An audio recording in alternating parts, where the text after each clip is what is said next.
আপনারা আমার ডান পাশে বসে আছে দেখছেন সমুদ্র। এর নতুন করে পরিচয় দেওয়ার কোনো কিছু নাই। খুলনা ডিভিশন তারা সারা বাংলাদেশের স্টার, এখন ফানি ভিডিও কন্টেন্ট ক্রিয়েটার, নামি দামি অ্যাক্টর হয়ে গেছে ভাইপো আমার, সে কিন্তু আমার বাপজান। আমরা একসঙ্গে চলেছি, একসঙ্গে চলাফেরা এখনও করি, তার একটু পরিবর্তন হয়নি। তার শখ ছিল ক্রিকেটার হওয়ার, কিন্তু বিধি বাম দেখেন, সে ক্রিকেট খেলার জন্য চোখের পানি অঝরে ফেলেছে চান্স না পেয়ে। কিন্তু উপরওয়ালা তার জন্য ভালো কিছু অপেক্ষা করছে। সে তখন কিন্তু ভেঙে পড়েনি। সে তখন দারিদ্র ফ্যামিলির একমাত্র সন্তানটিকে, আরেকটা ভাই আছে, সে সুস্থ না, চালিয়ে গেছে। আমরা তারে অভয় দিয়েছি, ক্রিকেটে হয়নি, কী হয়েছে, চালিয়ে যাও। হঠাৎ করে ফানি ভিডিও করা শুরু করলো। দেখ করতে করতে সে সারা বাংলাদেশের ভাইরাল ফিগার। আসলে উপরওয়ালা কী চায় এটা সেই জানে, অন্য কেউ জানে না। কেমন আছো সমুদ্র? ভালো আছে, আপনি ভালো আছেন? হ্যাঁ, ভালো আছে।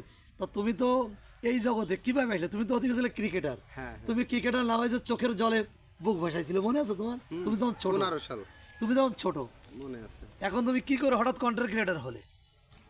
আসলে যখন করোনা শুরু হয় 19 সালে, হ্যাঁ তখন আমি শখের বসে ওই টিকটক লাইকই ছিল তখন, হ্যাঁ ওইখানে ভিডিও বানাতাম। হ্যাঁ সবাই খেপাখেপি করতো যে ভিডিও বানাচ্ছে কি হবে, তরুণদা, আমি যে তরুণদার সাথে ভিডিও করি, হ্যাঁ। ও নিজেই আমারে ব্যঙ্গ করতো। হ্যাঁ হ্যাঁ এবার ঠিক আছে, ওগুলো গেল। তা 2-1 বছর যাওয়ার পর হ্যাঁ। আমার একটা ভাগ্নে আছে, নাম হচ্ছে অনিন্দ সমাদ্দার। হ্যাঁ এখন ও আসছে ইউটিউবে ভিডিও করা শুরু করলো।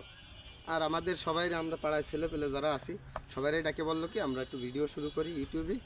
এখানে ভালো একটা তখন আবার ওই যে জিনাইদহ কাবির ফয়সালরা ভিডিও করে, ওইটা দেখে অনুপ্রাণিত। হ্যাঁ।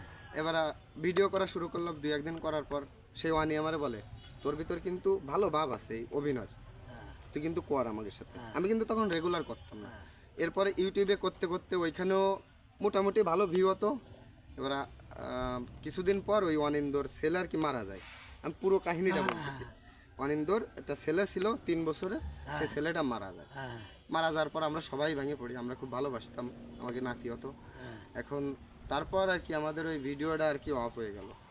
অফ হয়ে যাওয়ার পর তরুণ দাই কিন্তু মেন একটা ছিল আমাদের ওই চ্যানেলে। এরপরে দেখা যাচ্ছে ওর ছেলে মারা যাওয়ার 20-25 দিন পর ওরে বললাম আর কি যে তাহলে ভিডিও কি করা যাবে? তো বলতেছে বাবা এইভাবে হয় না। এরপরে তরুণ দা শুরু করলো একা একা ভিডিও শুরু করে দিলে চলে আসবে। ব্যাস। আসলে আমরা একটা কথা বলি আপনাদের, অনেক সময় আমরা যা চিকিৎসা করি, আমরা কিন্তু পাঠ্যপুস্তকে খুব কম শিখি, কম জানি। আমরা যা শিখি সেটা কিন্তু পরিবার থেকে শিখি।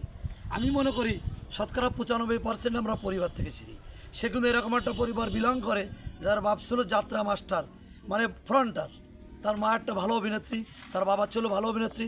সেই থেকে তার অভিনয়ের ছোটোবেলার থেকে সে দেখে আসে, তার আব্বা যাত্রা করেছে, মা যাত্রা অভিনেত্রী, সেই হিসেবে যাত্রাও করেছে। সেই হিসেবে কিন্তু সে অভিনয় হাত খড়ি দিয়েই কিন্তু সে এই জগতে ভালো করেছে।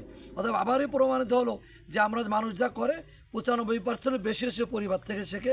আপনি ভালো থাকবেন, ভালো আরও কিছু করেন, আমরা আশীর্বাদ করি যে তুমি এই পৃথিবীয় ছড়িয়ে পড়ো। তুমি আর তরুণ, তোমাদের চিন্তাভাবনা, তোমাদের কাজ কাম খুবই সুন্দর। তোমরা একটা আলোকিত মানুষ, তোমরা এই সমাজে আলো ছড়িয়ে সমাজকে আলোকিত করো। খুদা হাফেজ, ভালো থাকবেন। এটা দাও, দ্রুত মেরে দাও।